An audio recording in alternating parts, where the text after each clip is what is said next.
শৰ্মাক অৱশেষত গ্ৰেপ্তাৰ কৰা হ'ল ক্ৰাইম ব্ৰাঞ্চে গ্ৰেপ্তাৰ কৰিলে বিতৰ্কিত শিখা শৰ্মাক যিখন কাহিত খাইছে সেইখন কাহিত পায়খানা কৰি দিছে এতিয়া জেলৰ ভিতৰত গ্ৰেপ্তাৰ হৈ কান্দি আছে শিখা শৰ্মাই আৰু জনা যায় আছে যে তাৰ যিকোনো সময় ফাঁচীৰ শাস্তি হ'ব পাৰে জেলৰ ভিতৰত আসলতে কি ভুলটোৰ বাবে শিখা শৰ্মাই জেলত গল আৰু তাৰ কিয় ফাঁচীৰ শাস্তি হ'ব পাৰে আৰু শিখা শৰ্মাই চিঞৰি হিমন্ত বিশ্ব শৰ্মা ডাঙৰীয়াক কিদৰে অপমান কৰি গালি দিছিল চলক আমি জানি ল'ম এই ভিডিঅ'টোৰ মাধ্যমত তাৰপিছত আমি বিস্তাৰিত আলোচনা কৰিম ভিডিঅ' শেষত আৰু আপুনি এই চেনেলটোত নতুন হৈ থাকিলে এতিয়া চেনেলটোক সাবস্ক্ৰাইব কৰি ৰাখক শিখা ৰাণীয়ে এইবাৰ উভতি ধৰিলে কংগ্ৰেছ দলক আৰু কংগ্ৰেছ দলক কিয় ধৰিছে জানেনে কাৰণ ষড়যন্ত্ৰ কৰি পেলাই কংগ্ৰেছ দলে তেওঁ কি কৰিছে মানে জেলত ভৰোৱা পৰিকল্পনা কৰি জেলত ভৰাই থৈ দিলে আৰু এতিয়া তেওঁ খুব চিঞৰি আছে কিন্তু তেওঁ এটা কথা পাহৰি যাব লাগিছিল না বাৰু তেওঁ যি ধৰণে মুখ্যমন্ত্ৰীক প্ৰতিটো পোষ্ট টেক কৰে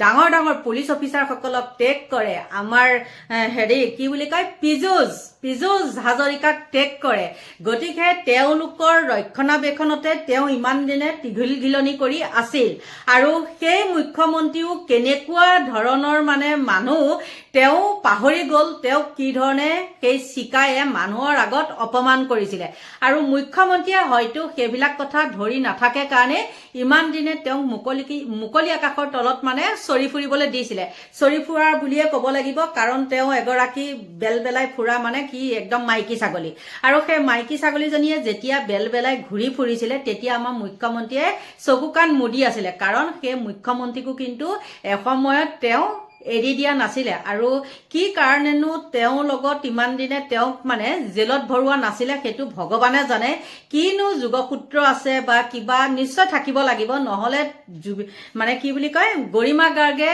এজাহাৰ দিয়াৰ পিছতহে কি কৰিছে গ্ৰেপ্তাৰ কৰিছে আৰু ইমান দিনে কিন্তু অইনে হোৱা হয় কিবা কোৱাৰ লগে লগে কি কৰে ফেচবুক বন্ধ কৰে ইউটিউব বন্ধ কৰে মানে কিবা কিবি পানিশমেন্ট দি থাকে হয় না নহয় কিন্তু ইমান দিনে আমাৰ মুখ্যমন্ত্ৰীয়ে কিন্তু তেওঁক একো কৰিব পৰা নাছিলে কাৰণ কিয় জানেনে কিবা এটাতো থাকিব লাগিবই আৰু হয়তো মুখ্যমন্ত্ৰীক টেক কৰে কাৰণে তেওঁ চাগে ভাল পায় বোলে মোক এই টেক কৰিছে মানে বহুত সন্মান দিছে সেই বুলি চাগে ভাবে কিন্তু সেইজন শিখায়ে মুখ্যমন্ত্ৰীক কেনেকৈ অপমান কৰিছিলে হয়তো আপোনালোকে বাৰু পাহৰি গৈছে নেকি মই কিন্তু পাহৰি যোৱা নাই আৰু মোৰ তাত সেই ভিডিঅ'টো এতিয়াও আছে মুখ্যমন্ত্ৰী ডাঙৰীয়া আপোনাৰ যদি সময় আছে শিখা ৰাণীয়ে আপোনাক কেনেকৈ অপমান কৰিছিলে আপুনি এবাৰ চাই লওকচোন আমি যদি সেইখিনি অপমান কৰিলো হয় আপুনি বাৰু আমাক খুদাই এৰিলে হয়নে সাধাৰণ কিবা এটা কথা কোৱাৰ লগে লগে আপোনালোকে একদম সব শেষ কৰি থৈ দিয়ে হয় না নহয় দমসম দি পেলাই আৰু বহুতৰ তেনেকুৱা মেছেজো পাইছো বা ফোনো পাইছো তেওঁলোককো সাংবাদিককে বহুত তেওঁলোকে দম দিয়ে আৰু বিশেষতে পালিপহৰীয়াসকল আছে নহয় বিজেপিৰ আৰু তেওঁলোকে কি কৰে দম দিয়ে কিন্তু তেওঁলোকে কিয় শিখা ৰাণীক দম দিয়া নাছিলে বাৰু যি ধৰণে তেটু ফালি মুখ্যমন্ত্ৰীক অপমান কৰিছিলে তাৰ পিছতো তেওঁ কিন্তু মুকলি আকাশৰ তলতে আছিলে মুখ্যমন্ত্ৰী ক'ত আছে আপুনি আপোনাক কৈছো হিমন্ত বিশ্ব শৰ্মা অসমৰ মুখ্যমন্ত্ৰী আপুনি আপোনাক কৈছো শুনা অকণমান ৰৈ কাম পাতি মই কি কৈছো শুনা আমি কি দেখিছো এইবোৰ আপুনিতো কৈছিল যে মুছলমানৰ মাদ্ৰাছাত সন্ত্ৰাসবাদৰ প্ৰশিক্ষণ দিয়া হয় মুছলমানৰ মাদ্ৰাছাত সৰু ল'ৰাবিলাকক সন্ত্ৰাসবাদী কৰিবৰ কাৰণে অস্ত্ৰ শস্ত্ৰৰ প্ৰশিক্ষণ দিয়া হয় যুদ্ধৰ প্ৰশিক্ষণ দিয়া হয় সেইবাবে আপুনি অসমত মাদ্ৰাছা থকাটো নিবিচাৰে আপুনি এফালৰ পৰা বুলডোজাৰ লগাই মাদ্ৰাছাবিলাক ভাঙি গৈছিল মুখ্যমন্ত্ৰী আপুনি পাহৰি যোৱা নাই এতিয়া ইলেকশ্যনৰ সময়ত মুছলমানৰ ভোটৰ লোভত আপুনি মুছলমানক তেল মাৰিলেও আমি পাহৰি যোৱা নাই আৰু আপুনিও পাহৰি যোৱা নাই যে আপুনি অসমত এফালৰ পৰা পুৰণা মহু মাদ্ৰাছা বুলডোজাৰ লগাই ভাঙি গৈছিল এতিয়া ক'ত আছে মুখ্যমন্ত্ৰী ক'ত আছে আপুনি মঙলদৈৰ বিদ্যালয়ত RSSে যুৱকসকলক অস্ত্ৰ শস্ত্ৰৰ প্ৰশিক্ষণ দিয়া আমি দেখিলো আজি আমি নিউজত মঙলদৈৰ RSSৰ সদস্যসকলে পকেটত ৰিভলভাৰ ভৰাই আৰ্মি মিলিটাৰীয়ে পিন্ধাৰ দৰে গছৰ পাতৰ দৰে আগবাগ লং পেণ্ট আৰু বগা টি চাৰ্ট পিন্ধি পুলিচৰ মুখেদি ভাৰত মাতাৰ জয়গান গাই অস্ত্ৰ শস্ত্ৰ লৈ বন্দুক লৈ মঙলদৈৰ ৰাজপথত খোজ কাঢ়িছে। এয়া RSSৰ অঘোষিত ফ্লেগ মাৰ্চ বুলি আমাৰ অনুভৱ হৈছে। মুখ্যমন্ত্ৰী হিমন্ত বিশ্ব শৰ্মা আপুনিতো সদায় কৈছিল মুছলমান সন্ত্ৰাসবাদীৰ ট্ৰেইনিং দিয়ে, মুছলমানে মাদ্ৰাছাত যুদ্ধৰ প্ৰশিক্ষণ দিয়ে। এয়া কি মুখ্যমন্ত্ৰী? আপোনাৰ RSSে ভাৰতীয় জনতা পাৰ্টীৰ অন্যতম সংগঠন RSSে মঙলদৈ সৌখন মঙলদৈৰ বিদ্যালয়ত RSSৰ অস্ত্ৰৰ প্ৰশিক্ষণ দিলে। এতিয়া আপুনি কি কব? আমি কওঁ শুনক, অস্ত্ৰ শস্ত্ৰ মুকলিভাৱে প্ৰশিক্ষণ দিয়া সংগঠনক নিষিদ্ধ ঘোষণা কৰক। মুখ্যমন্ত্ৰী আপুনি কৰবাত যদি আমি হাতত এটা বন্দুক লৈ যাওঁ আপোনাৰ পুলিচে চেকিং কৰিব নে নকৰে?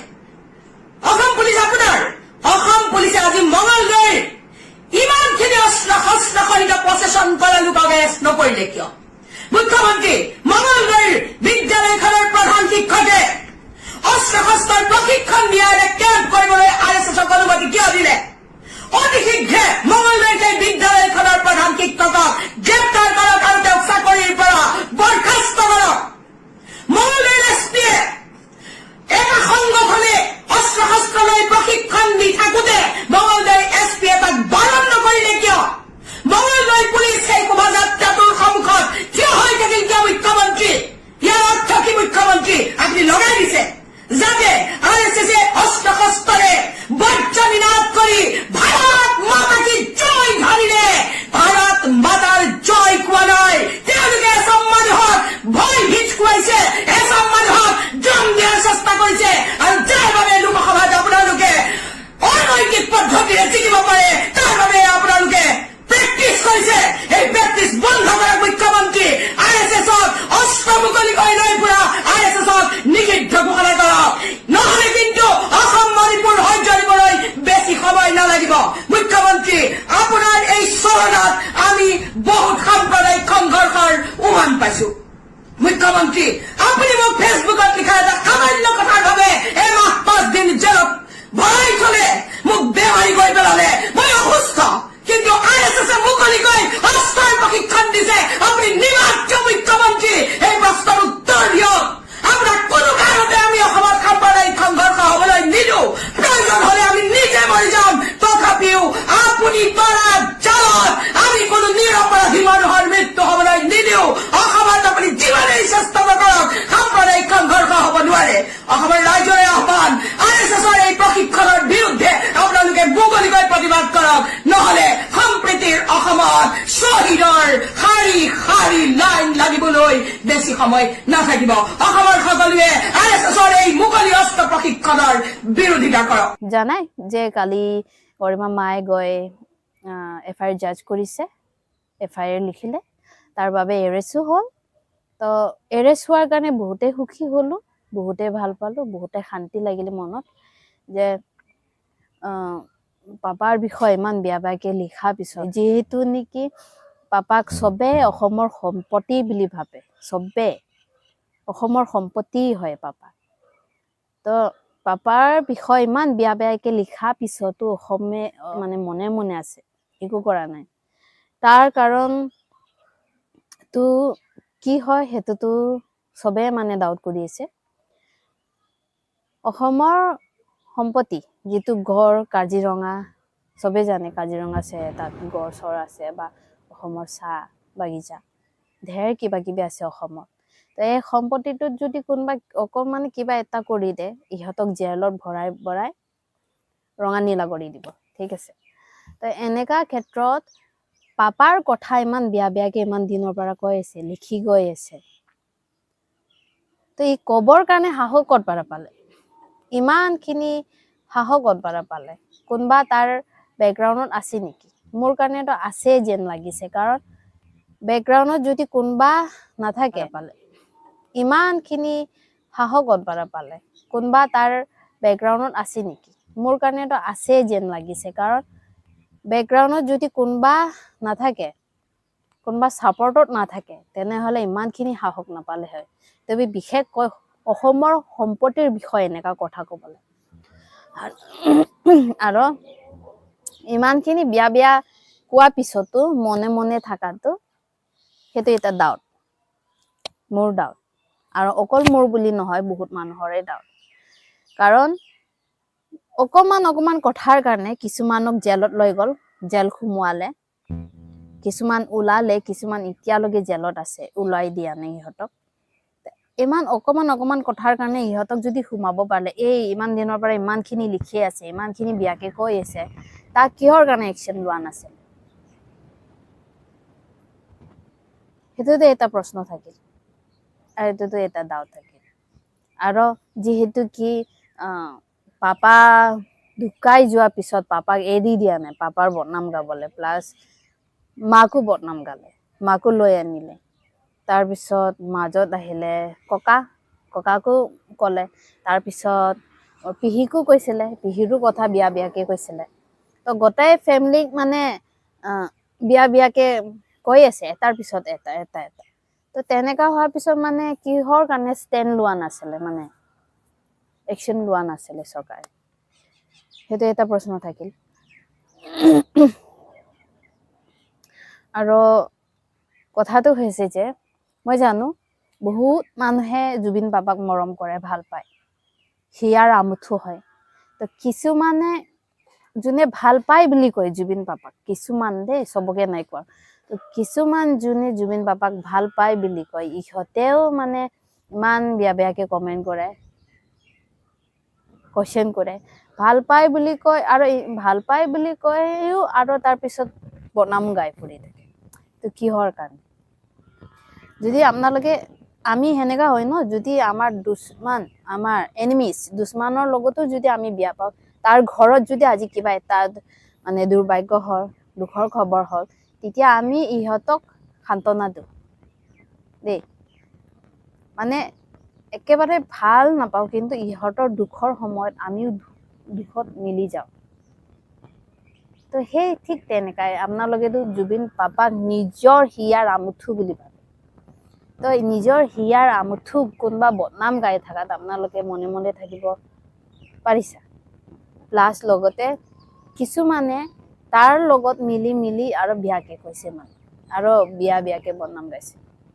তো কোনোবা যদি আপোনালোকে বিয়া পাই, ঠিক আছে, বিয়া পাই থাকক, সেইটো আমি সলনি কৰিব নাযাওঁ, কাৰণ মানুহে পাৰফেক্ট নহয়, কোনো পাৰফেক্ট নহয়, মোৰ পাৰফেক্ট নহয়, কোনো পাৰফেক্ট নহয়।